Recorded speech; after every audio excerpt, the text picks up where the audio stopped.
मोक्ष का सामान्य आशय तो हम सभी जानते हैं, लेकिन इसका वास्तविक अर्थ कम ही लोग जानते हैं।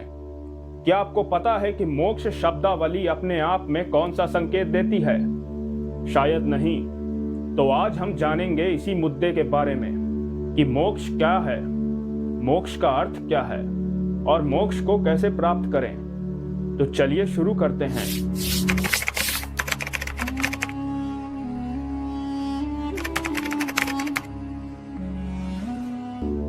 मोक्ष क्या है? इसे आसानी से समझने के लिए पहले दुख को समझना होगा। संसार में सभी व्यक्ति दुखी हैं। जब हम लोग जन्म लिए तभी से जीवन में दुख प्रारंभ हो गया। कबीर दास लिखते हैं, कबीरा जब हम पैदा हुए जग हंसे हम रोए। तुलसीदास जी रामचरितमानस में लिखते हैं, जन्मत मरत दुसत दुख होई। अतः हमारे जन्म से लेकर मरण तक हमें दुख घेरे हुए है। अगर ध्यान देकर सोचें तो व्यक्ति हर वक्त दुखी है, किसी न किसी कारण से। जन्म में दुख, बचपन में खिलौने नहीं मिलने पर दुख, मिल जाने पर थोड़ा सुख, किसी ने छीन लिया फिर दुख। बस यही बचपन का हाल पूरे जीवन भर चलता गया। श्रीमद् भगवत गीता के दूसरे अध्याय में लिखा है, विषयों का चिंतन करने वाले मनुष्य की उन विषयों में आसक्ति हो जाती है। आसक्ति से कामना उत्पन्न होती है और फिर कामना से क्रोध उत्पन्न होता है। क्रोध होने पर सम्मोह और सम्मोह से स्मृति भ्रष्ट हो जाती है और स्मृति भ्रष्ट होने पर बुद्धि का नाश हो जाता है। बुद्धि का नाश होने पर मनुष्य का पतन हो जाता है। तो दोस्तों, इसका मतलब हम जीवन भर इच्छाओं को पूरा करने में लगे हुए हैं। अगर वे इच्छाएं पूरी हुई तो थोड़ा सा सुख और साथ में लोभ होगा, किंतु अगर पूरी नहीं हुई तो दुख। अब यह प्रक्रिया जीवन भर जारी रही है। अतः हम पूरे जीवन दुख से घिरे हुए हैं और हर क्षण सुख की आशा किए हुए हैं। मोक्ष का सिद्धांत माया होता है और माया के 3 गुण होते हैं, सात्विक गुण, राजस गुण और तामस गुण। इन गुणों को त्रिगुण कहते हैं और इन 3 त्रिगुणों से एक एक कर्म होता है, सात्विक कर्म, राजस कर्म और तामस कर्म। इन्हें त्रिकर्म कहते हैं। अब तक हम समझ चुके हैं कि कर्म ही मूल कारण है। यदि मनुष्य सभी कर्मों से छुटकारा पा लेता है तो उसे मोक्ष मिल जाता है।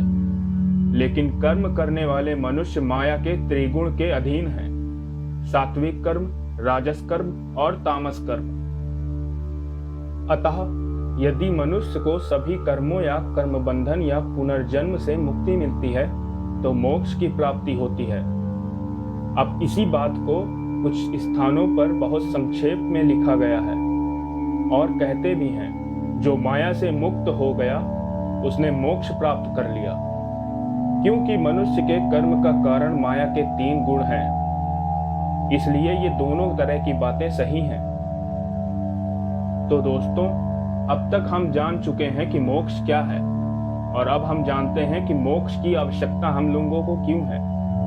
हमें क्यों मोक्ष को प्राप्त करना चाहिए? इसका सीधा सा उत्तर है कि हम बिना किसी के कहे ही मोक्ष चाहते हैं, इसलिए प्राप्त करना है।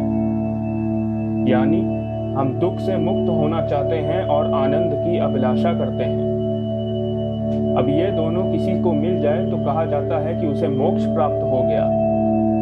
कोई भी व्यक्ति दुख नहीं चाहता, सभी आस्तिक नास्तिक आनंद ही चाहते हैं। इसलिए ऐसा कहना उचित है कि सब मोक्ष चाहते हैं। परंतु ध्यान रहे, मोक्ष एक अवस्था है जिसके लिए किसी तरह के शरीर त्याग की जरूरत नहीं होती है। यह पूर्णतया इसी जीवन में शरीर हासिल की जा सकने वाली स्थिति है। भगवान की प्राप्ति या मोक्ष मरने से पहले प्राप्त करना होता है, क्योंकि मरने के बाद कर्म करने का अधिकार नहीं है। मरने से पहले मोक्ष की अवस्था किसी को प्राप्त होगी, तभी वो मरणोपरांत परम गति से वो प्राप्त होगा। तुलसीदास, सूरदास, मीरा और परीक्षित ने आदि भक्तों ने पहले मोक्ष प्राप्त किया, फिर संसार छोड़ने के बाद परम गति को प्राप्त हुए। तो दोस्तों, यही था मोक्ष और मोक्ष प्राप्त करने का सिद्धांत।